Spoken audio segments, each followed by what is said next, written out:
지금 돌아보면 제 인생은 어느 날 조용히 금이 가기 시작했고 그 금이 어느 순간 폭발하며 제 마음 전체를 무너뜨렸던 것 같습니다.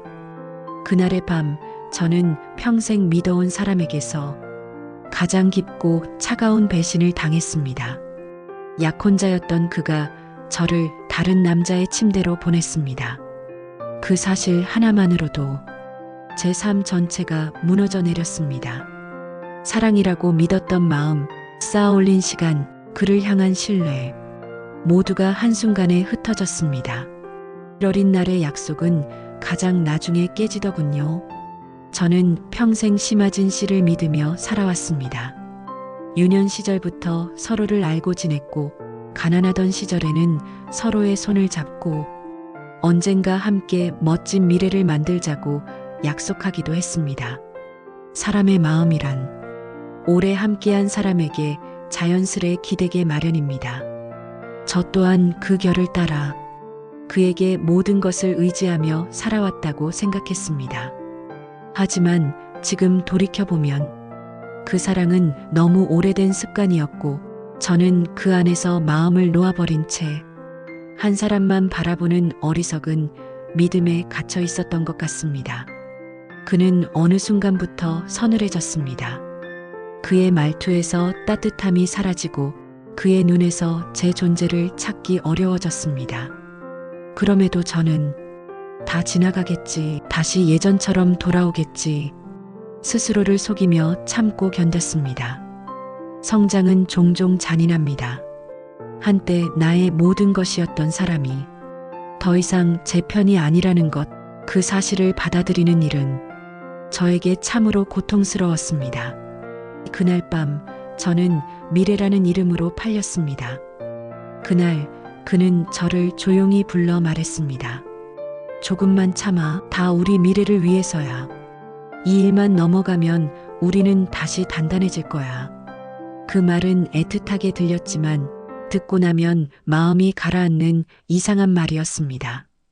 심하진 씨는 그날따라 유난히 차분했습니다. 마치 이미 결론을 정해놓은 듯한 태도였지요. 그리고 저는 곧 그 의미를 알게 되었습니다.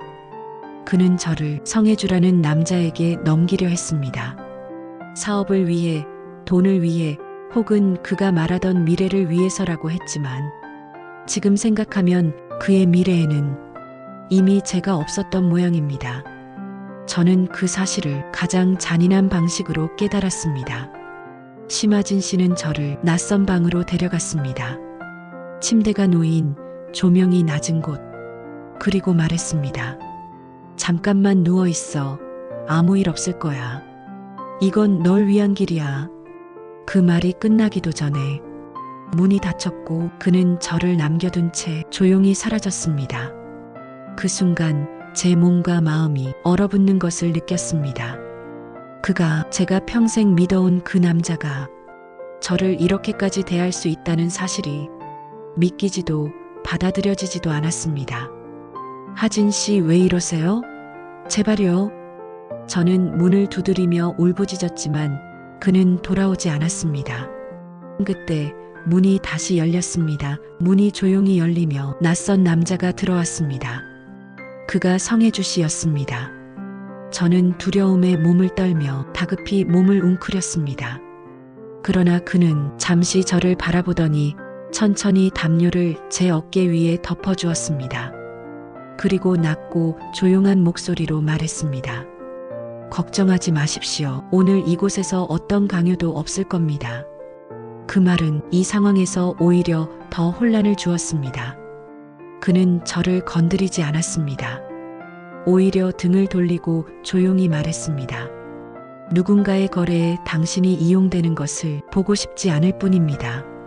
그는 그렇게 말한 뒤 문을 조심스레 닫고 나갔습니다. 저는 한동안 그 자리에 앉아 울었습니다. 그 밤 저를 다치게 한 사람은 성혜주 씨가 아니라 심하진 씨였다는 사실만 명확하게 남았습니다. 마음이 무너지는 소리를 들었습니다. 그날 이후 제 마음은 아무런 형식 없이 무너졌습니다.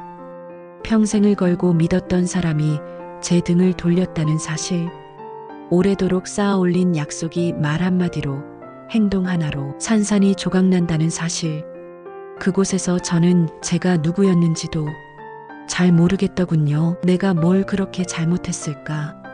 내가 이 사람을 사랑한 것이 죄였을까? 수없이 되물었습니다.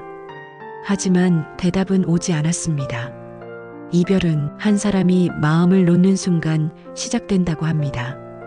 심하진 씨는 이미 오래전 제 손을 놓고 있었던 것이겠지요. 그날의 이후로 저는 한동안 울지 않을 수 없었습니다. 무너지는 마음은 조용히 그러나 깊게 저를 갉아먹었습니다. 그런 저를 유일하게 사람으로 대해준 건 아이러니하게도 심하진 씨가 아닌 성혜주 씨였습니다. 그 사실이 제 인생의 다음 장을 열었습니다. 그와의 거리는 무너진 마음 위에서 시작되었습니다. 제 삶의 잔해 속에서 낯선 손이 내밀어졌습니다. 그날 이후 저는 며칠 동안 어딘가에 가라앉은 듯한 기분으로 살았습니다. 마치 제 안에 들어있던 모든 색이 빠져나가고 남은 것은 희미한 회색 그림자뿐인 것처럼 느껴졌습니다. 세상이 갑자기 빠르게 회전하는데 저만 그 자리에 멈춰 있는 기분이었습니다. 누워 있어도 어지럽고 숨을 쉬어도 답답했습니다. 그때 제 핸드폰으로 짧은 메시지 하나가 도착했습니다. 괜찮으십니까? 발신인은 성혜주 씨였습니다. 그와 문자 한 번 주고받아 본 적 없는 저에게 그 메시지는 낯설고 묘하게도 따뜻한 온도를 갖고 있었습니다. 저를 그 방에 데려간 사람은 심하진 씨였지만 그 방에서 저를 보호한 사람은 성혜주 씨였습니다. 그래서인지 그의 메시지를 보는 순간 이상하게 울컥했습니다. 저는 짧게 답했습니다. 괜찮습니다. 걱정해 주셔서 감사합니다. 하지만 사실 저는 전혀 괜찮지 않았습니다. 괜찮다는 말 자체가 스스로에게 하는 거짓말이었지요. 그는 다시 말했습니다. 자책하지 마십시오. 당신은 어떤 책임도 지지 않았습니다. 그 짧은 문장이 저를 다시 울렸습니다. 그 어떤 사람도 제게 그렇게 말해준 적이 없었기 때문입니다. 진심은 소리 없이 도착합니다. 며칠 후 그는 직접 저를 찾아왔습니다. 밖으로 잠깐 나오실 수 있습니까? 공기라도 쐬시는 게 좋을 것 같습니다. 그는 그렇게 말하며 제가 있던 건물 아래에서 기다리고 있었습니다. 멀리서 봐도 단정하고 균형 잡힌 사람이었습니다. 저는 조심스레 다가갔고 그는 가볍게 고개를 숙여 인사했습니다. 급히 찾아와 불편드리지 않았다면 좋겠습니다. 저는 고개를 저으며 말했습니다. 아닙니다. 오히려 이렇게 신경 써주셔서 감사드립니다. 그는 말없이 제 곁을 걸었습니다. 빠르지도 느리지도 않은 저의 보폭에 맞춘 걸음이었습니다. 길가의 바람은 아직 차가웠지만 그는 묘하게 주변 공기를 부드럽게 만드는 사람이었습니다. 한참을 걷다 그가 말했습니다. 그날의 일은 당신 잘못이 아닙니다. 누군가의 욕심이 만든 어두운 선택이었지요. 당신은 그 안에서 가장 피해를 본 사람입니다. 그는 한순간도 저를 비난하거나 제가 겪은 일을 가볍게 말하지 않았습니다. 누군가는 제가 침묵했다는 이유만으로, 저의 감정이 눈물로만 드러났다는 이유만으로 나약하다고 말했겠지요. 하지만 그는 제 침묵을 이해로 받아들였고 제 눈물을 약함이 아닌 상처로 보았습니다. 그 차이는 세상을 다시 보게 하는 힘을 갖고 있습니다.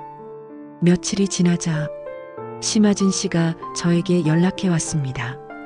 혜진아, 얘기 좀 하자. 그날은 어쩔 수 없었어.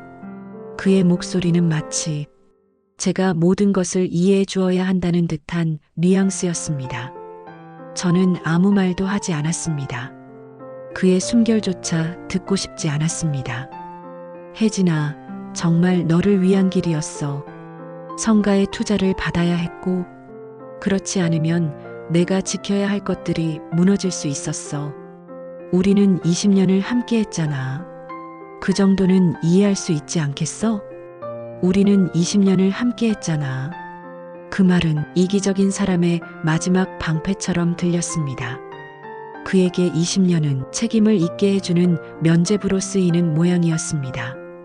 그러나 저에게 20년은 지켜야 할 것이 아니라 누군가의 욕심에 팔 수 있는 물건이 아니었습니다. 저는 조용히 말했습니다. 하진 씨, 만약 그날 그 방에 들어온 사람이 성혜주 씨가 아니라 다른 사람이었다면 그래도 당신은 괜찮았을까요? 잠시 침묵이 흐른 뒤 그가 말했습니다. 어쩔 수 없었다고 했잖아. 그 말은 제 마음에서 그를 완전히 지워버렸습니다. 사람은 선택할 수 있는 순간에 진심을 드러냅니다. 그날 그는 저를 보호하기보다 저를 이용하는 쪽을 선택했습니다. 그 사실은 어떤 변명으로도 사라지지 않았습니다. 성혜주 씨의 태도는 전혀 달랐습니다. 심하진 씨의 연락이 연이어 오던 그 시기, 성혜주 씨는 단 한 번도 저를 급하게 몰아붙이는 행동을 하지 않았습니다. 그는 조용히 그러나 분명한 말로 저에게 이렇게 말했습니다. 당신이 상처에서 벗어나기 전까지 그 어떤 감정도 강요하지 않겠습니다. 다만 누군가가 당신을 다치게 한다면 그때는 제 방식대로 나서겠습니다. 그 말은 저를 지키겠다는 약속이면서도 동시에 제 시간을 존중하는 말이었습니다. 저는 그 점이 참으로 고마웠습니다. 그리고 그날 이후 그는 아주 자연스럽고 느린 방식으로 제 일상 속에 들어왔습니다. 저의 속도에 맡겨두고 저의 감정을 존중해 주면서요. 그는 다시 연락을 보내왔습니다. 혹시 마음이 괜찮으시다면 오늘 저녁에 따뜻한 차 한 잔 대접해도 되겠습니까? 저는 잠시 망설였지만 결국 고개를 끄덕였습니다. 네, 그러셔도 괜찮습니다. 그날 저녁 저희는 조용한 카페에서 마주 앉았습니다. 그는 말수가 많지 않았지만 제가 말하면 귀를 기울였고 제가 침묵하면 그 침묵을 함께 지켜주었습니다. 때로는 말보다 침묵을 함께 견뎌주는 사람이 더 따뜻합니다. 그는 그런 사람이었습니다. 저는 여전히 상처받은 마음을 추스르는 중이었지만 성혜주 씨는 제가 감정을 회복할 수 있도록 조심스럽게 이끌어 주었습니다. 제게 묻지도 않았습니다. 따지지도 않았습니다. 그저 말했습니다. 당신이 괜찮아지는 데 필요한 시간이 있다면 그 시간을 제가 함께 견디겠습니다. 그 말은 단순한 위로 이상이었습니다. 그는 책임이 아닌 진심으로 저를 바라보고 있었습니다. 괴로웠던 과거의 틈 사이로 그의 따뜻함이 조금씩 스며들었습니다. 저는 문득 깨달았습니다. 상처가 깊을수록 사람은 더 조심스러운 손길을 원하게 된다는 것을. 그리고 그는 그 조심스러움을 알고 있는 사람이었습니다. 저는 처음으로 제가 누군가에게 존중받고 있다는 느낌을 받았습니다. 심하진 씨와의 관계는 오래된 정 때문에 이어지는 끈이었지만 그 끈은 어느 순간 제가 스스로를 잃어버린 사슬이 되어 있었습니다. 그러나 성혜주 씨와 있을 때는 처음으로 제가 하나의 사람으로 대접받는다는 사실을 느꼈습니다. 그는 제 말을 중간에 끊지 않았습니다. 제가 느끼는 감정을 가벼이 여기지 않았고 제가 울면 그 울음이 지나갈 때까지 조용히 곁을 지켜주었습니다. 그는 말했습니다. 당신은 누군가에게 이용될 사람이 아닙니다. 당신의 마음은 소중한 것입니다. 앞으로 당신을 향해 손을 뻗는 사람은 책임질 줄 아는 사람이어야 합니다. 그 말 하나하나가 제가 잃어버렸던 자존감을 다시 일으켜 세우는 듯 했습니다. 저는 그날 밤 집으로 돌아가는 길에 문득 이런 생각을 했습니다. 이 사람이 내 마음을 들어올리고 있다. 그건 사랑의 시작이라기보다는 회복의 시작이었고 저는 그 회복이 어쩌면 제 인생의 큰 전환점이 될지도 모른다고 조심스레 느끼고 있었습니다. 성혜주 씨와의 시간은 조용하지만 확실하게 제 일상 속으로 스며들고 있었습니다. 그는 서두르지도 않았고 무언가를 요구하지도 않았습니다. 그저 제가 회복할 수 있도록 묵묵히 곁에서 제 그림자를 지켜주는 사람이었습니다. 그러던 어느 날 그는 조심스레 말했습니다. 제 집에 잠시 들르실 수 있을까요? 저희 어머니께서 뵙고 싶다고 하셔서요. 그의 말투에는 작은 망설임이 섞여 있었습니다. 부담을 주고 싶지 않다는 마음, 그러나 꼭 전하고 싶은 마음이 동시에 들려왔습니다. 저는 잠시 망설였지만 곧 고개를 끄덕였습니다. 네, 가겠습니다. 저에게도 더 이상 도망만 다닐 수는 없을 테니까요.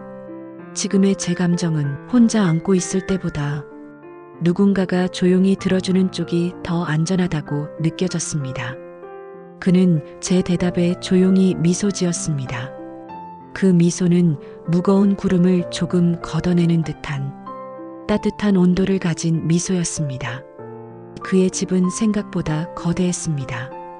그의 집에 도착했던 순간 저는 숨을 들이켰습니다. 집이라기보다는 저택이었습니다. 검고 단단한 대문, 정교하게 다듬어진 정원, 가만히 서 있기만 해도 한 사람의 세계가 얼마나 넓은가를 말해주는 풍경이었습니다. 저는 작은 발걸음을 내딛듯 천천히 안으로 들어갔습니다. 너무 긴장하지 마십시오. 가볍게 차 한 잔 마시고 가시면 됩니다. 그는 그렇게 말하며 제가 뒤처지지 않도록 한 걸음 느리게 걸어주었습니다. 그 배려 하나하나가 저에게는 깊게 와닿았습니다. 그런데 대문을 지나고 얼마 지나지 않아 한 사람이 우리를 향해 빠른 속도로 걸어왔습니다. 그의 누나 성가연 씨였습니다. 성가연 씨는 날카로운 시선을 가진 사람이었습니다. 그 시선은 사람을 베어내려는 것이 아니라 본질을 꿰뚫어 보려는 사람의 눈이었습니다. 그녀는 저를 위아래로 천천히 살폈고 곧 성혜주 씨를 바라보며 말했습니다. 이분이 그 사람? 그 말투는 궁금함과 경계심이 뒤섞여 있었습니다. 저는 조용히 고개를 숙이며 인사했습니다. 처음 뵙겠습니다. 그녀는 짧은 시간 동안 제 표정을 살폈습니다. 그러더니 차분하게 말했습니다. 올라오세요. 어머니께서 기다리고 계세요. 그녀의 말투는 단정했고 툭툭 내뱉는 듯 보였지만 무례하진 않았습니다. 저는 그녀의 앞을 따라 거실로 들어섰고 그곳에서 그의 어머니를 처음 뵈었습니다. 성혜주 씨의 어머니는 깊은 슬픔을 오래 품어온 듯한 눈을 가진 분이었습니다. 그 눈은 말 한마디 없이도 사람의 속을 들여다볼 것 같은 깊이가 있었습니다. 그녀는 조용한 미소로 제게 인사했습니다. 어서 와요. 편하게 앉아요. 부드럽지만 가볍지 않은 목소리였습니다. 그녀와 마주 앉아 저는 마음속 깊은 곳에서 묘한 긴장감이 차오르는 것을 느꼈습니다. 나는 지금 그가 가장 아끼는 사람들이 있는 곳에 와 있다. 그들이 나를 판단하는 자리 위에 앉아 있다. 그 사실이 쟤를 경직시키고 있었습니다. 하지만 그의 어머니는 제 표정을 읽어내는 듯 말했습니다. 긴장했군요. 그럴 필요 없어요. 저는 그냥 아들이 좋아하는 사람이 어떤 분인지 한번 보고 싶었을 뿐이에요. 저는 놀라 고개를 들었습니다. 그녀는 부드럽게 웃고 있었습니다. 그 웃음은 단순한 미소가 아니라 정서 깊은 곳에서 들어올려주는 어떤 힘을 가지고 있었습니다. 그녀는 차를 건네며 말했습니다. 혜주가 이렇게 누군가를 집으로 데려온 건 처음이에요. 그 말에 저는 눈을 크게 뜨고 성혜주 씨를 바라봤습니다. 그는 잠시 눈을 피하며 천천히 컵을 들어 올렸습니다. 그는 말이 없었고 말없이 많은 것을 전하는 사람이라 그 침묵조차 의미가 있었습니다. 어머니는 조용히 말을 이어갔습니다. 혜주는 한때 깊게 상처받은 적이 있어요. 믿었던 사람에게 철저히 배신당한 적이 있었죠. 저는 가만히 숨을 멈췄습니다. 왜인지 모르게 그의 상처가 제 상처와 겹쳐 보였습니다.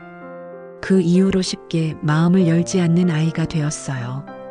그래서 오늘 이렇게 당신을 데려온 것 자체가 저에겐 정말 놀라운 일입니다. 그 말은 상이한 두 사람의 고통이 묘하게 한 지점에 닿아 있다는 사실을 제 마음에 새겨 넣었습니다. 어머니는 제 손등을 가만히 바라보며 말했습니다. 당신이 어떤 사람인지 위주가 먼저 알고 그 다음에 우리에게 말했겠죠. 그 아이는 그런 사람입니다. 저는 조용히 고개를 끄덕였습니다. 성혜주 씨는 아무 말 없이 저를 바라보고 있었습니다.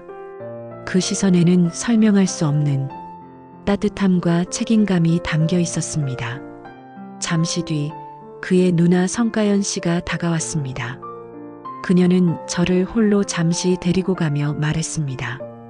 미안해요. 아까는 조금 날카롭게 봤을 거예요. 저는 고개를 저었습니다. 괜찮습니다. 모두가 그럴 수 있다고 생각해요. 그녀는 잠시 망설이더니 솔직하게 말했습니다. 우리 집안은 조용해 보이지만 사실 꽤 많은 문제를 겪었어요. 그래서 위주가 어떤 사람을 데려오든 철저하게 확인해야 했고 그게 저희에게 남은 습관 같은 겁니다. 그녀의 말은 겉으로 보이지 않는 그들의 상처를 말해주었습니다. 저는 천천히 숨을 들이쉬며 말했습니다. 저도 누군가에게 상처받은 사람입니다. 그래서 쉽게 마음을 열지는 못할 것 같아요. 그러자 성가연 씨는 살짝 눈을 내리깔며 중얼거렸습니다. 그러니까 혜주가 당신을 좋아한 거군요. 그녀는 잠시 뒤 웃으며 말했습니다. 제가 두 사람을 함부로 판단하진 않을게요. 제 동생이 믿는 사람이라면 저도 믿어볼게요. 그 말은 저를 하나의 인간으로 받아들여주는 첫걸음 같은 말이었습니다. 집을 떠나기 전 그의 어머니가 제 손을 부드럽게 잡았습니다. 부디 기억하세요. 상처는 누구에게나 있지만 치유는 혼자서는 어렵습니다. 그 아이와 함께라면 조금은 편안해질 겁니다. 저는 그 말을 마음 깊이 새겼습니다. 어떤 말보다 제게 위로가 되는 문장이었습니다. 그녀의 눈빛은 오랜 세월을 살아낸 사람이 가진 지혜와 온기를 담고 있었습니다. 저택을 나서는 길에 성혜주 씨는 조용히 제 걸음에 맞추어 걸었습니다. 나는 그에게 말했습니다. 오늘 감사합니다. 모르는 세계에 들어온 것 같았지만 불편하진 않았습니다. 그러자 그는 작은 미소로 답했습니다. 당신은 누구의 집에 가도 불편할 사람이 아닙니다. 그리고 저는 당신이 저희 집에 오는 것이 어색하지 않기를 바랄 뿐입니다. 그는 잠시 걸음을 멈추며 말했습니다. 제가 당신을 데려온 이유는 우리 집안이 당신을 판단하길 원해서가 아니라 당신이 더는 혼자 아파하지 않았으면 해서였습니다. 그 말은 상처 위에 천천히 내려앉는 부드러운 손길 같았습니다. 저는 조심스레 고개를 숙이며 말했습니다. 고맙습니다. 정말 감사합니다. 그는 더 말을 하지 않았습니다. 그리고 저는 깨달았습니다. 그의 침묵은 비어있는 공간이 아니라 마음을 채우는 공간이라는 것을. 그날 이후 우리는 조금 더 가까워졌습니다. 조심스럽고 도망가지 않도록 배려가 깃든 방식으로요. 평온해 보이던 시간은 예고 없는 파도처럼 흔들리기 마련입니다. 성혜주 씨와 저는 서두르지 않고 한 걸음씩 서로에게 다가가고 있었습니다. 그의 집안과 마주한 이후 저는 조금씩 그의 세계 안에 스며드는 느낌을 받았고 그는 그 모든 과정을 제 속도에 맞춰 조심스레 이끌어 주었습니다. 그러나 세상은 누군가의 행복을 조용히 지켜봐주는 법이 없었습니다. 조금의 빛이 머물기 시작하면 어딘가에서는 반드시 어둠이 움직입니다. 그리고 그 어둠은 제가 예상하지 못한 곳에서 조용히 자라나고 있었습니다. 그 시작은 심아진 씨의 집 앞에서였습니다. 며칠 동안 연락을 끊었던 심아진 씨에게서 갑자기 전화가 왔습니다. 혜진아, 제발 한 번만 와줘. 할 말이 있어. 그 목소리는 예전에 자신만만한 기색이 없었습니다. 의기소침했고 불안했고 무언가에 쫓기는 사람의 목소리였습니다. 저는 처음에는 가고 싶지 않았습니다. 그는 저에게 상처를 준 사람이고 그날의 배신은 지금도 생생한 상처로 남아있으니까요. 하지만 20년이라는 시간이 완전히 지워지는 데에는 아직 제 마음이 덜 단단했던 것 같습니다. 저는 그를 마지막으로 정리하고 싶다는 생각에 결국 그의 집 앞으로 향했습니다. 문 앞에서 그는 몇 날 며칠을 잠도 못 잔 듯한 얼굴로 서 있었습니다. 눈은 붉게 충혈되어 있었고 옷차림도 흐트러져 있었습니다. 혜진아, 나 좀 도와줘. 난 정말 그날 그렇게 될 줄 몰랐어. 저는 차갑게 말했습니다. 하진 씨, 이제 그만하세요. 이미 모든 건 끝났습니다. 하지만 그는 제 어깨를 붙잡으며 말했습니다. 아니야, 끝난 게 아니야. 고모가 모든 걸 가져가겠대. 내 목도 내 자리도, 그리고 그 일이 너 때문이라고 하고 있어. 저는 숨을 멈췄습니다. 무슨 말도 안 되는 소리야? 나 때문이라고? 그는 힘없이 고개를 끄덕였습니다. 그날 내가 성혜주에게 넘어가지 않아서 그쪽 투자가 엉켜버렸대.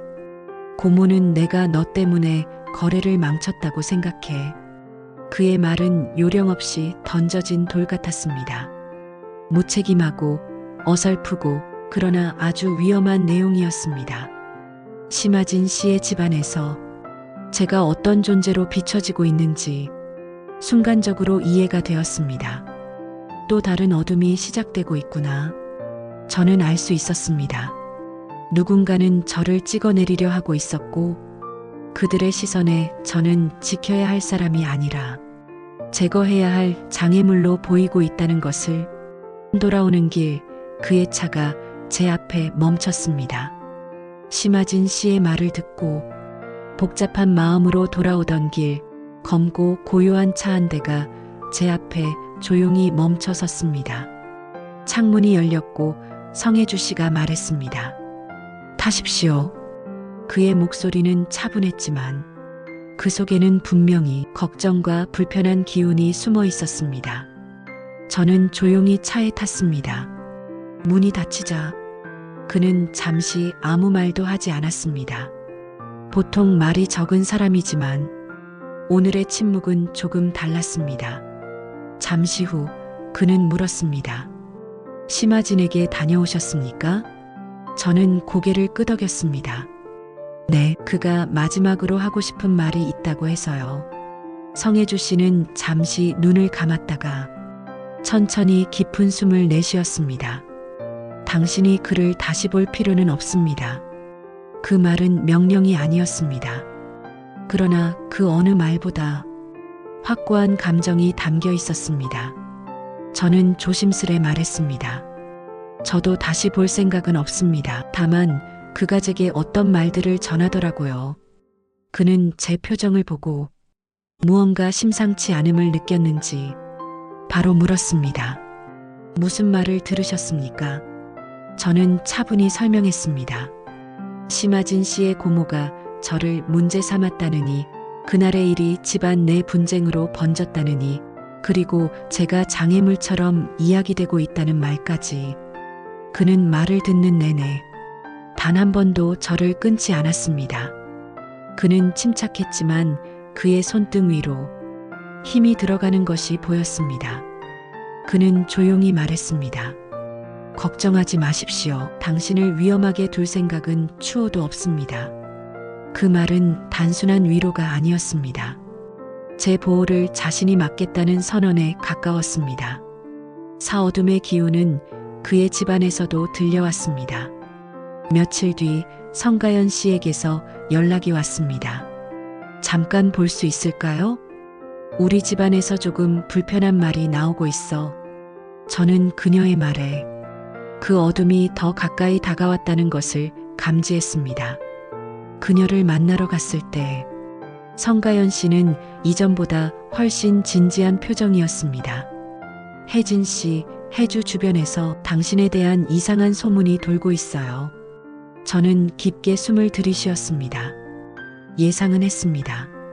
그녀는 조심스럽게 말을 이었습니다. 심하진 집안 쪽에서 당신을 거래를 망친 사람으로 몰고 가고 있어요.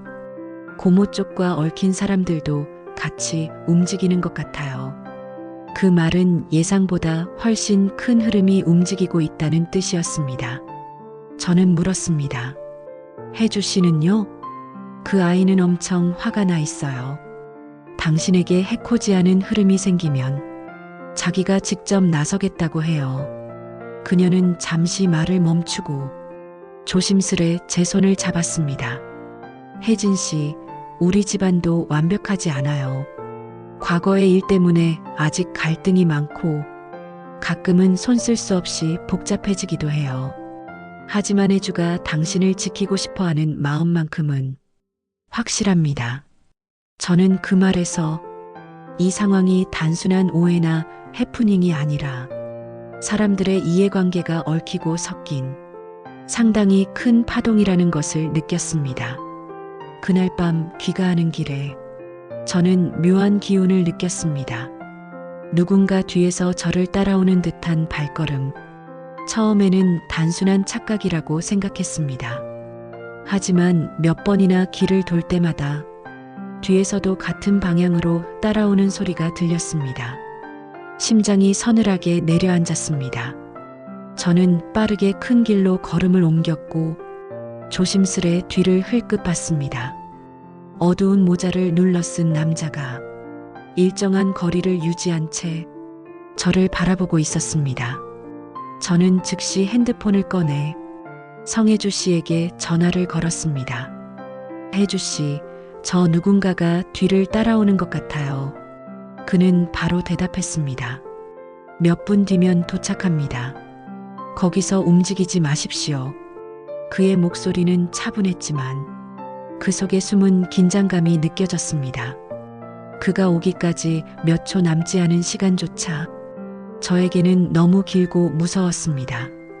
그때 어디선가 낮지만 선명한 엔진음이 들렸습니다. 검은 차 한 대가 반짝이며 제 앞에 멈췄습니다. 문이 열렸고 상위주 씨가 말했습니다. 타십시오. 그 순간 뒤에 서 있던 남자가 조용히 몸을 돌려 골목으로 사라졌습니다. 저는 떨리는 숨을 내쉬며 차에 올라탔습니다. 그는 말없이 제 손을 감싸쥐었습니다. 차가 움직이기 시작하자 저는 손을 주체하지 못하고 떨고 있었습니다. 그는 운전대를 잡은 한 손 외에 또 다른 손으로 조용히 제 손등을 감싸쥐었습니다. 따뜻한 손이었습니다. 힘으로 누르는 손이 아니라 떨림을 가라앉히려는 차분한 온도가 담긴 손이었습니다. 그는 한참 동안 말하지 않았지만 그 침묵 속에서 저는 이상할 정도로 안심이 되었습니다. 한참 뒤 그는 짧게 말했습니다. 이제 괜찮습니다. 그 말은 제 마음 깊은 곳까지 건드리는 위로였습니다. 저는 조심스레 말했습니다. 저제가 혜주 씨까지 위험하게 만드는 건 아닐까요? 그는 단호하게 말했습니다. 당신 때문에 위험해지는 것이 아닙니다. 당신을 해치려고 하는 사람들 때문에 문제가 생기는 겁니다. 그리고 그들은 제가 반드시 막겠습니다. 그 말은 단순한 약속 이상의 힘을 가지고 있었습니다.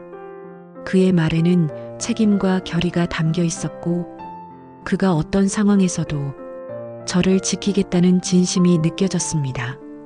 저는 그의 목소리에서 보호 이상의 감정을 들었습니다.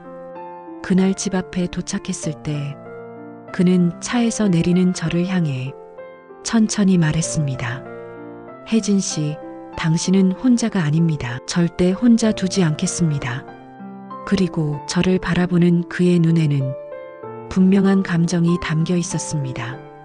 저를 향한 진심, 저를 잃고 싶지 않은 마음, 그리고 제가 무너지지 않기를 바라는 깊은 배려, 그 감정들은 말보다 눈빛에서 더 강하게 느껴졌습니다. 저는 작게 숨을 내쉬며 그에게 말했습니다. 고맙습니다. 정말 감사합니다. 그는 고개를 끄덕이며 말했습니다.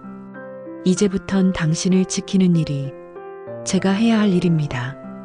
그 말은 제 마음 깊이 내려앉은 어둠을 조금씩 밀어내는 따뜻한 빛과 같았습니다. 이 세상은 언제나 누군가의 행복을 허락하지 않습니다. 그날 이후 저는 성혜주 씨와 조금 더 가까워졌습니다. 어떤 말보다 그의 행동이 저를 안심시키는 사람이었고, 그는 늘 제 감정의 속도를 기다려 주었습니다. 그러나 세상은 누군가가 회복하려 할 때 반드시 방해를 놓는 법입니다. 저를 따라오던 그 남자의 그림자는 시작에 불과했습니다. 저를 노리는 사람은 한 명이 아니었습니다. 그리고 저는 그들의 눈 속에서 저 자신이 하나의 표적이 되어가고 있다는 사실을 조용히 깨닫고 있었습니다. 이 다음 날 아침, 편지 한 통이 집 앞에 놓여 있었습니다. 아침 문을 열었을 때 문고리에 걸린 흰 봉투가 눈에 들어왔습니다. 아무런 발신인도 없는 편지. 저는 조심스레 봉투를 뜯었습니다. 안에는 단 한 줄이 적혀 있었습니다. 내가 혜주 옆에 서 있을 자격이 있을 거라고 생각하니? 붉은 잉크로 또렷하게 적힌 글씨, 가늘고 날카로운 필체. 손이 떨렸습니다. 편지는 아주 짧았지만 그 안에는 분명한 적의가 담겨 있었습니다. 누군가가 저를 싫어하고 있었고, 누군가는 제가 그의 곁에 서 있는 것이 불편하고 위험하다고 느끼고 있다는 뜻이었습니다. 저는 숨을 들이쉬며 폰을 꺼내 성혜주 씨에게 사진을 보내고 말했습니다. 이런 게 왔습니다. 그는 바로 전화했습니다. 지금 혼자 계십니까? 저는 작게 대답했습니다. 네. 몇 초 후 그는 짧고 확실하게 말했습니다. 당장 갈 테니 문 잠그고 안에서 기다리십시오. 그의 말은 저를 안심시키는 동시에 사태가 가볍지 않다는 것을 알려주는 목소리였습니다. 삼그는 숨을 가다듬고 제 집에 도착했습니다. 문을 두드리는 소리가 들렸을 때 저는 문 너머의 기운만으로 그가 얼마나 화가 나 있는지 느낄 수 있었습니다. 문을 열었을 때 그는 차갑게 굳은 얼굴로 서 있었습니다. 그의 눈은 불안도 겁도 아닌 분명한 결의를 담고 있었습니다. 보여주십시오. 저는 그의 손에 편지를 건넸습니다. 그의 눈이 문장을 읽는 동안 짧지만 강한 침묵이 흘렀습니다. 그리고 그는 제가 볼 수 있게 그 편지를 천천히 접으며 말했습니다. 당신을 위협한 사람이 누구인지 제가 알아내겠습니다. 그 말은 가벼운 선언도 약속도 아니었습니다. 그는 실제로 움직일 사람임을 저는 알고 있었습니다. 두려워하지 마십시오. 당신은 혼자가 아닙니다. 그 말 한 문장이 제 흔들리는 마음에 단단히 꽂혀 박혔습니다. 사그는 저를 보호하기 위해 움직이기 시작했습니다. 성혜주 씨는 그날 제 집에서 거의 떨어지지 않았습니다. 간단한 음식까지 배달시키며 저에게 말했습니다. 제가 돌아다니는 동안 절대 문을 열지 마십시오.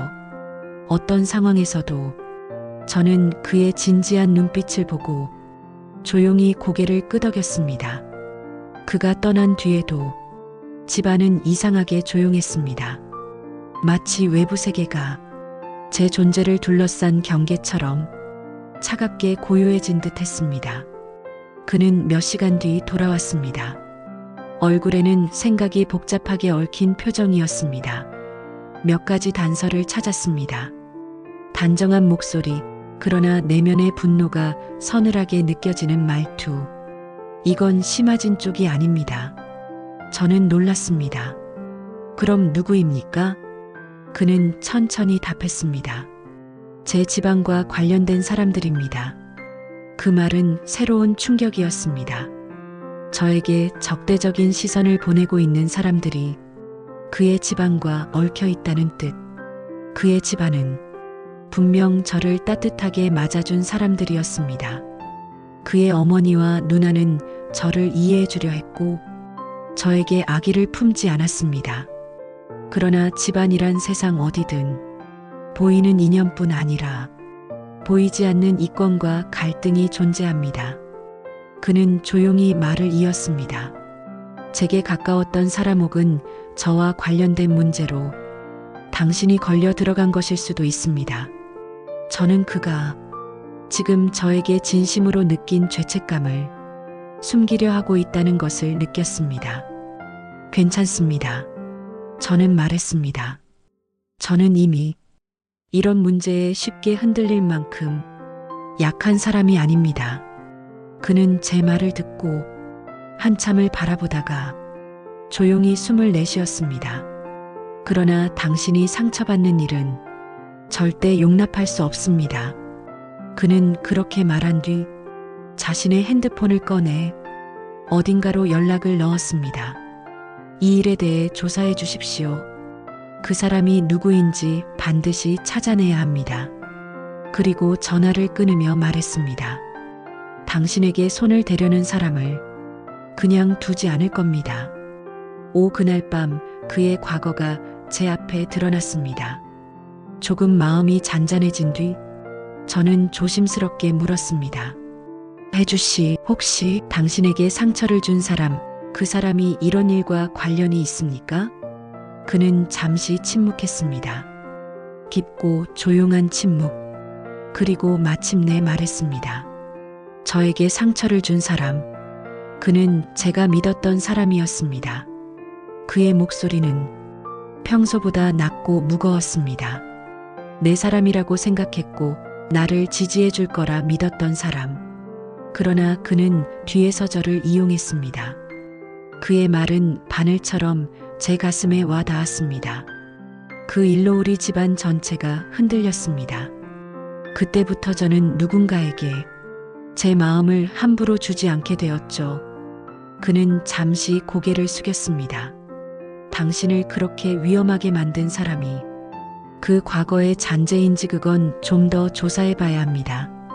그리고 그는 저를 바라보며 말했습니다. 하지만 분명한 건 제가 그때 겪었던 고통을 당신이 겪게 두진 않겠다는 겁니다. 그 말에 저는 숨을 잠시 멈추었습니다. 그의 상처는 깊었고 그 상처 위에 쌓아 올린 결의 또한 아주 단단했습니다.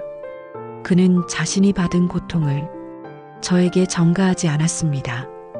오히려 저에게 같은 상처가 가는 것을 마음 깊이 두려워하고 있었습니다.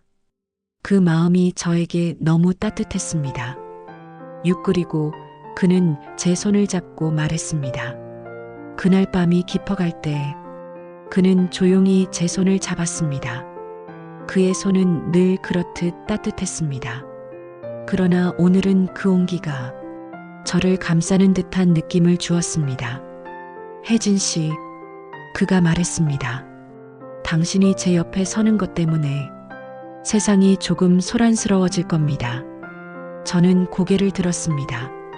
그 소란은 제가 감당할 일입니다. 그는 조용히 고개를 저었습니다. 아닙니다. 제가 감당해야 할 일입니다. 그는 단단한 목소리로 말했습니다. 당신은 이제 제가 지켜야 하는 사람입니다. 그 말은 제 마음을 깊이 울리는 문장이었습니다. 그는 덧붙였습니다. 그러니 절 믿어주십시오. 그 한 문장은 제가 오래 잃어버렸던 안전함이라는 감정을 다시 떠올리게 했습니다. 저는 천천히 고개를 끄덕였습니다. 네, 믿겠습니다. 그는 제 손을 놓지 않은 채 묵묵히 앉아 있었습니다. 그날 우리는 말없이 많은 것을 나누었습니다. 말보다 손의 온도에서, 손의 온도보다 눈빛에서 더 깊은 의미가 오갔습니다. 7외부의 위협 속에서 우리는 더욱 가까워졌습니다. 그날 이후로 저는 상위주 씨가 어떤 사람인지 더 깊이 이해하게 되었습니다. 그는 상처를 견뎌낸 사람, 책임을 회피하지 않는 사람, 누군가를 지키기 위해 스스로를 희생할 수 있는 사람, 그리고 그런 사람의 마음이 지금 저를 향해 기울고 있다는 걸 저는 느끼고 있었습니다. 세상이 저를 위협할수록 그는 제 곁에 더 단단히 서 있었습니다. 그리고 저는 그의 곁에 서는 일이 두렵지 않다는 사실을 조심스레 깨닫고 있었습니다. 어쩌면 우리는 서로의 상처를 조용히 감싸 안기 시작한 것이 아닐까? 그런 생각이 밤하늘의 작은 별처럼 작게 그러나 확실하게 저의 마음을 비추었습니다. 위협은 모습을 드러냈고 그는 나를 세상 앞에 세웠습니다. 평온한 날의 끝자락에서 또 다른 그림자가 드리워졌습니다. 성혜주 씨가 제 곁을 지키기 시작한 이후 저는 조금씩 일상이 되찾아지는 느낌을 받았습니다. 저를 뒤따르던 발걸음도 사라졌고 또 이상한 편지나 연락도 오지 않았습니다. 그는 늘 조심스럽게 주변을 살폈고 제가 어디에 있든 언제든 달려올 준비가 되어 있었습니다. 그런데 사람의 불안이라는 것은 참 묘한 방식으로 남아 있습니다. 세상이 조용한데도 그 고요함이 너무 완벽하면 오히려 귓가에 작은 예감이 크게 들립니다. 곧 무언가가 또 찾아오겠구나. 그 예감은 어느 날 밤 정확하게 현실이 되었습니다. 이 뉴스 알림 하나가 제 심장을 서늘하게 만들었습니다. 늦은 저녁 제 핸드폰에 뜬 작은 뉴스 알림. 재벌가 2세 스캔들, 주변 여성과의 금전 거래 의혹. 그 기사에는 사진은 흐릿하지만 성혜주 씨의 실루엣이 담겨 있었습니다. 저는 손에 들린 핸드폰을 떨어뜨릴 뻔했습니다. 설마 제 입술이 굳어졌습니다. 기사는 아주 교묘하고 악의적인 방식으로 쓰여 있었습니다. 그가 과거 누군가에게 금전 거래를 했다는 암시, 그 사람이 여성이라는 점, 그리고 최근 그와 가까운 여성 역시 위험한 관계라는 문구. 저는 숨이 멈추는 느낌을 받을 정도로 심장이 빠르게 뛰었습니다. 이건 분명히 나를 겨냥한 거다.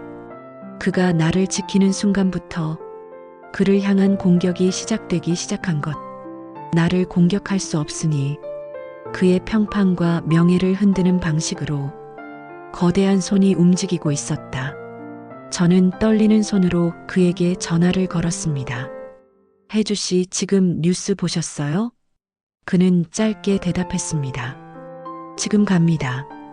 그 말은 절대적인 보호의 의지였고 동시에 그도 이 사태를 이미 알고 있었음을 말해주는 목소리였습니다. 그는 평소보다 빠른 속도로 제 집에 도착했습니다. 문을 두드리는 소리가 들렸습니다. 문을 열자 그는 숨을 짧게 몰아쉬며 서 있었습니다. 그의 표정은 이전보다 훨씬 무겁고 단단하게 굳어 있었습니다.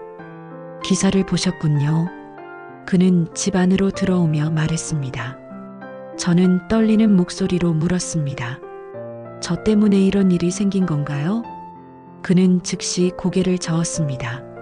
아닙니다. 당신 때문이 아닙니다.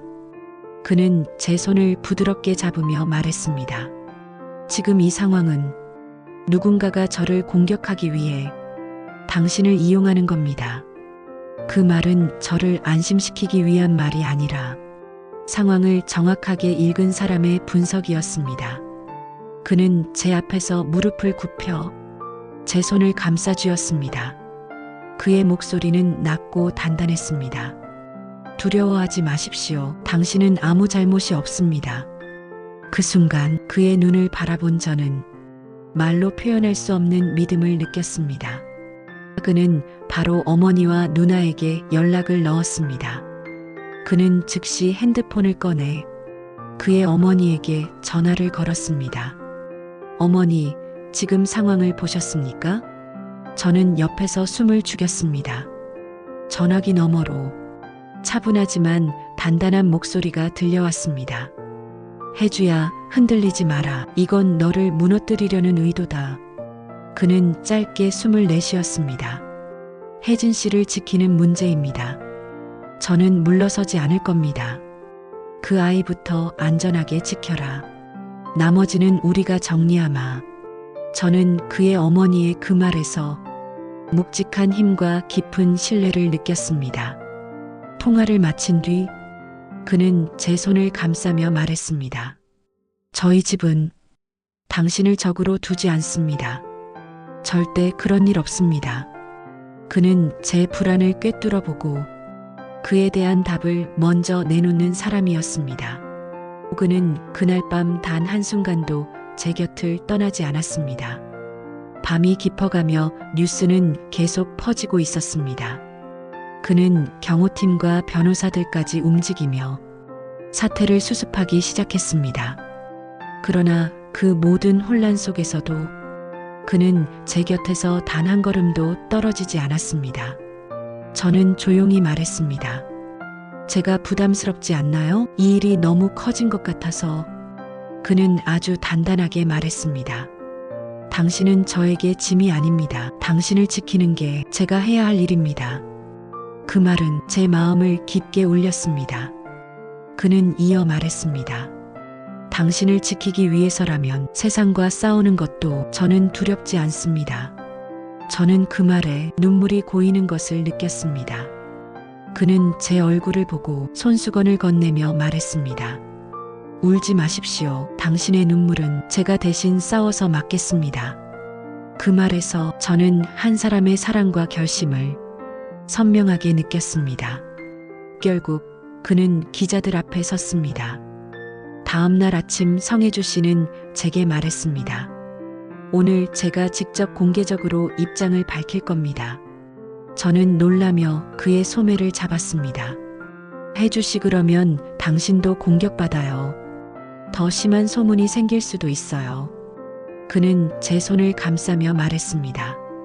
이미 시작된 공격입니다. 그렇다면 제가 먼저 맞서야 합니다. 그는 이어 말했습니다. 그리고 당신을 보호하기 위해서는 제가 직접 나서야 합니다. 그는 사람들과 상의한 뒤 기자회견장으로 향했습니다. 저는 긴장된 마음으로 멀리서 그를 바라보고 있었습니다. 하얀 플래시가 번쩍이고 수많은 마이크가 그의 앞에 놓였습니다. 그는 단 한 번도 흔들리지 않는 목소리로 말했습니다. 어제 보도된 내용은 전부 사실이 아닙니다. 기자들이 소란스레 움직였습니다. 그러나 그는 이어서 말했습니다. 저는 한 여성을 보호하고 있습니다. 그녀는 어떤 잘못도 저지르지 않았고 그 누구의 공격 대상이 되어서는 안 됩니다. 그리고 그는 단호하게 말했습니다. 그녀에 대한 모든 허위 사실은 법적 조치를 취할 것입니다. 그 순간 저는 숨을 멈췄습니다. 그는 이어 말했습니다. 그녀는 제가 지켜야 할 사람입니다. 그 문장은 세상 전체를 조용하게 만들 만큼 강하고 깊은 선언이었습니다. 플래시가 다시 터졌습니다. 기자들의 질문이 쏟아졌습니다. 그러나 저는 그가 그 자리에서 저를 향해 보내는 메시지를 하나하나 받아들였습니다. 그는 세상 앞에 저를 지키는 사람으로 섰습니다. 저를 부끄러워하지 않았고, 저를 숨기지 않았고, 저를 변명거리로 만들지 않았습니다. 그녀는 내가 지킨다. 그 한 문장을 세상이 듣도록 말했다. 그 순간 저는 그 사람이 어떻게 사랑하는지를 알았습니다. 그는 입증하는 방식으로 사랑했고 책임지는 방식으로 마음을 보여줬습니다. 그리고 저는 그가 내민 손을 이제는 진심으로 잡고 싶다고 느꼈습니다. 기자회견이 끝난 뒤 그는 무너지는 대신 더 단단해졌습니다. 기자회견이 끝난 날 밤 모든 것이 잠시 고요해졌습니다.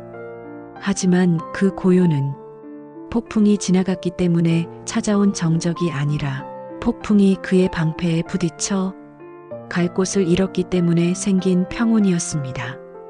그는 제 앞에서 피곤한 내색을 단 한 번도 보이지 않았습니다. 그러나 저는 알 수 있었습니다. 그가 얼마나 많은 압박을 견뎌냈는지. 저는 조심스럽게 그에게 말했습니다. 기자회견장에서 하신 말씀 진심이었나요? 그는 조용히 고개를 끄덕였습니다. 물론입니다. 제가 지켜야 할 사람이다 그 말이요? 그는 제 손을 들어 가볍게 손등에 입맞춤을 했습니다. 제가 그렇게 말하지 않았다면 당신을 세상의 손에서 지킬 수 없었을 겁니다. 그의 목소리는 낮았지만 그 안에 담긴 결심은 어떤 약속보다 견고했습니다. 그날 저는 깨달았습니다. 사람이 누군가를 진심으로 사랑하게 되는 순간은 위험을 무릅쓸 때가 아니라 상대의 이름을 자신의 명예보다 앞에 둘 때라는 것을. 그러나 평온은 오래 지속되지 않았습니다. 다음 날 아침 저는 그의 집에서 잠시 쉬고 있었습니다. 그는 출근을 준비하며 말했습니다. 오늘은 조금 늦게 들어올 수 있습니다. 문제된 기사들을 모두 정리해야 합니다. 저는 고개를 끄덕이며 말했습니다. 무리하지 마세요. 저 때문에 너무 많은 짐을 지는 것 같아서. 그는 그 말에 한 번도 보인 적 없는 강한 어조로 대답했습니다. 그만 말씀하세요. 당신은 짐이 아닙니다. 말을 끝낸 그는 제 머리를 부드럽게 쓰다듬었습니다. 그리고 당신 쇼핑백에 넣어둔 서류 오늘 확인해 보세요. 그 말은 무심하게 흘린 말 같았지만 저는 그 순간 이상하게 예감이 스쳤습니다. 무엇을 넣었을까? 왜 그걸 확인하라고 했을까? 그가 출근하고 문이 닫히는 순간 저는 곧장 쇼핑백을 열어보았습니다. 그리고 그 안에서 작은 연회색 봉투 하나가 나타났습니다. 떨리는 손으로 봉투를 열었고 그 안에는 성혜주 씨의 어머니가 수기로 작성한 편지가 들어 있었습니다. 그의 어머니는 이미 모든 사실을 알고 있었습니다. 편지를 여는 순간 저는 숨이 멎는 듯한 기분을 느꼈습니다. 그의 어머니 손으로 적힌 문장들은 잔잔하면서도 결연했습니다. 혜진 씨, 세상이 아무리 흔들려도 우리 위주를 가장 잘 지킨 사람은 당신이었습니다. 우리 아이에게 붙은 상처와 오해를 당신만이 걷어냈습니다. 그러니 이번에는 우리가 당신의 곁에서 방패가 되겠습니다. 부디 저희 가문에 오는 걸 두려워하지 마세요. 그 문장들은 마음을 조용히 움켜쥐는 힘이 있었습니다. 그리고 마지막 문장은 저를 눈물 짓게 만들었습니다. 혜진 씨, 저의 아들은 당신을 선택한 게 아니라 당신에게서 살아갈 이유를 찾았습니다. 저는 편지를 들고 거실 한가운데서 조용히 울었습니다. 인정받고 싶어서가 아니라 저를 둘러싼 모든 불신과 오해 속에서도 그들은 저를 한 사람으로 봐주었고 그의 어머니는 저를 사랑하는 아들의 마음을 정면으로 인정해 주었기 때문입니다. 그러나 그날 오후 예상했던 위협이 찾아왔습니다. 오후 3시쯤 낯선 번호로 전화가 걸려왔습니다. 저는 망설였지만 전화를 받았습니다. 혜진 씨죠? 저는 목소리를 듣자마자 누군지 알 수 있었습니다. 심하진, 그 이름은 제가 벗어났다고 생각했던 그림자였습니다. 그러나 그림자는 철저히 지워지기 전엔 끝까지 발목을 잡는 법입니다. 저는 무심하게 대답했습니다. 무슨 일로 전화하셨나요? 그는 목소리에 짙은 비웃음을 담아 말했습니다. 너 요즘 잘 나가더라. 성혜주 품에서 아주 귀하게 지낸다며? 그의 말투는 변한 척하면서도 예전과 똑같았습니다. 저는 숨을 들이켜 차분하게 말했습니다. 이제 그만하세요. 우리는 끝났습니다. 그는 낮게 웃으며 말했습니다. 끝났다고 생각하는 건 너뿐이지. 나는 끝났다고 말한 적 없어. 그 말은 소름이 돋을 만큼 서늘했습니다. 넌 지금 착각하고 있어. 성혜주 같은 남자 밑에서 얼마나 버틸 수 있다고 생각해? 제가 답하려던 찰나 그의 말은 더 깊은 악의로 이어졌습니다. 머리 좀 굴려봐. 그가 널 지킨다고? 그럼 난 그의 약점을 건드릴 수밖에 없잖아. 그 순간 저는 손에서 폰이 떨어질 뻔했습니다. 심아지는 저를 다시 공격하려는 게 아니라 그를 공격하기 위해 나를 이용하려는 것이었습니다. 당신 대체 뭘 하려고? 그는 제 말을 끊으며 낮게 말했습니다. 너만 나오면 된다. 오래 걸리지 않아. 한 번만 보면 돼. 저는 단호하게 말했습니다. 나갈 생각 없습니다. 그는 말했습니다. 좋아. 그럼 성혜주에게 전해 그 여자를 지키고 싶으면 오후 7시까지 오라고. 전화는 끊어졌습니다. 저는 그 자리에서 손을 부들부들 떨며 서 있었습니다. 그리고 저는 즉시 성혜주 씨에게 전화를 걸었습니다. 그는 단 한마디도 제 잘못을 언급하지 않았습니다. 제가 전화를 걸자 그는 회의 중에도 곧바로 받았습니다. 혜진 씨? 무슨 일입니까? 저는 떨리는 목소리로 말했습니다. 심아진이 당신을 불러냈어요. 그는 짧은 정적 뒤에 말했습니다. 어디로 오라던가요? 저는 그가 긴장할까 두려워 조심히 말했습니다. 번영 호텔입니다. 그는 낮고 확고하게 말했습니다. 알겠습니다. 바로 가겠습니다. 저는 급하게 말렸습니다. 혜주 씨, 위험해요. 혹시라도. 그러나 그는 제 말을 부드럽게 끊었습니다. 혜진 씨. 그의 목소리는 낮았지만 한 점의 흔들림도 없었습니다. 저는 당신을 불안하게 내버려 둘 수 없습니다. 저는 말문이 막혔습니다. 그는 이어 말했습니다. 저는 당신이 위험해서 무서운 것이 아니라. 그는 아주 잠시 숨을 고르고 말했습니다. 당신이 저 때문에 두려워하는 것이 더 무섭습니다. 그 말은 온몸을 전율하게 하는 울림이 있었습니다. 그는 덧붙였습니다. 절대 혼자 두지 않겠습니다. 곧 도착합니다. 저는 그 자리에서 더 이상 아무 말도 할 수 없었습니다. 번영 호텔에서 모든 진실이 드러났습니다. 저는 그의 만류에도 불구하고 그가 위험할까 두려워 결국 호텔로 향했습니다. 도착하니 기다렸다는 듯 심아진이 나타났습니다. 왔네. 저는 차갑게 말했습니다. 무슨 짓을 꾸미고 있는 거죠? 그는 피식 웃으며 말했습니다. 별거 없어. 내 남자 기어오는 꼴 보려고 불렀지. 그의 말 하나하나가 어릴 때부터 저를 괴롭혔던 방식 그대로였습니다. 그는 제게 가까이 다가오며 말했습니다. 너는 항상 날 떠나지 못했어, 혜진아. 저는 그 말에 분명히 대답했습니다.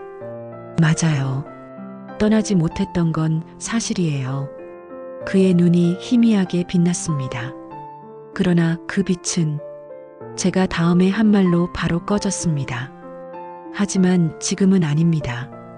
그는 웃음을 멈췄습니다.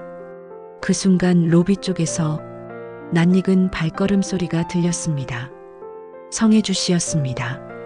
그는 단호한 걸음으로 다가와 저를 뒤로 감싸며 말했습니다. 이 이상 이 사람에게 접근하지 마십시오. 심지진은 비웃듯 말했습니다. 넌 생각보다 멍청하네. 저 여자가 내 인생을 망칠 거라는 걸. 그는 말을 끝내지 못했습니다. 성혜주 씨가 차갑게 말했기 때문입니다. 저는 제가 지킬 사람을 선택할 때 망설이지 않습니다. 저는 그 순간 심장이 터질 듯한 감정에 휩싸였습니다. 그의 말은 전쟁에서 깃발을 꽂는 선언처럼 명확하고 단단했습니다. 심아지는 얼굴이 일그러졌습니다. 좋아, 내가 그렇게까지 말한다면. 그가 저를 향해 손을 뻗으려는 순간 성혜주 씨는 단호하게 그의 팔을 잡아내렸습니다. 다시는 이 사람 곁에 나타나지 마십시오. 그의 목소리는 낮고 위협적이었습니다. 그러나 폭력적이지는 않았습니다. 그는 철저하게 절제했고 기품을 잃지 않았습니다. 그때 호텔 보안팀과 경찰이 들어왔습니다. 성혜주 씨의 지시에 따라 이미 신고된 상태였습니다. 심아지는 결국 허위기사 조작, 스토킹, 협박 등 여러 혐의로 연행되었습니다. 그가 끌려나가며 외쳤습니다. 혜진, 너는 결국. 그러나 그의 마지막 말은 끝까지 이어지지 못했습니다. 문이 닫히며 그의 목소리는 영영 사라졌습니다. 끝내 그는 나에게 함께 살아갈 미래를 내밀었습니다. 모든 사건이 정리된 후 저는 극도로 지쳐 그의 집 소파에 앉아 있었습니다. 그는 제 앞에 조용히 무릎을 꿇었습니다. 저는 놀라며 몸을 일으켰습니다. 혜주 씨 왜 이러세요? 그는 작은 상자를 꺼냈습니다. 그리고 제 이름을 천천히 깊게 불렀습니다. 혜진 씨. 저는 숨을 삼켰습니다. 그는 제 손을 잡고 말했습니다. 당신은 위험에서 벗어난 사람이 아니라 이제 제가 인생을 함께하고 싶은 사람입니다. 상자가 열렸습니다. 그 안에는 작고 단아한 반지가 놓여 있었습니다. 그는 말했습니다. 당신이 겪은 고통을 제가 모두 없앨 수는 없습니다. 그러나 앞으로는 그 어떤 고통도 혼자서 겪게 하지 않겠습니다. 저는 그 자리에서 도저히 눈물을 참고 있을 수 없었습니다. 그는 이어 말했습니다. 혜진 씨, 저와 결혼해 주시겠습니까? 그 말은 그 어떤 기념일보다, 그 어떤 축하보다, 그 어떤 약속보다 더 큰 울림이 있었습니다. 저는 조용히 그러나 흔들림 없이 대답했습니다. 네, 결혼할게요. 그 순간 그는 제 손을 감싸 안고 마치 오래전부터 알고 있었다는 듯 잔잔하게 웃었습니다. 그의 이마가 제 이마에 닿았고 그는 아주 작은 목소리로 말했습니다. 고맙습니다. 저를 선택해 주셔서. 그러나 저는 알고 있었습니다. 선택한 건 저 혼자가 아니었습니다. 그 역시 저를 선택했고, 저를 지켰고, 저를 끝내 공개했고, 저를 세상의 중심으로 올려놓았습니다. 그리고 이제 우리는 서로의 이름을 지켜주는 사람이 되었습니다.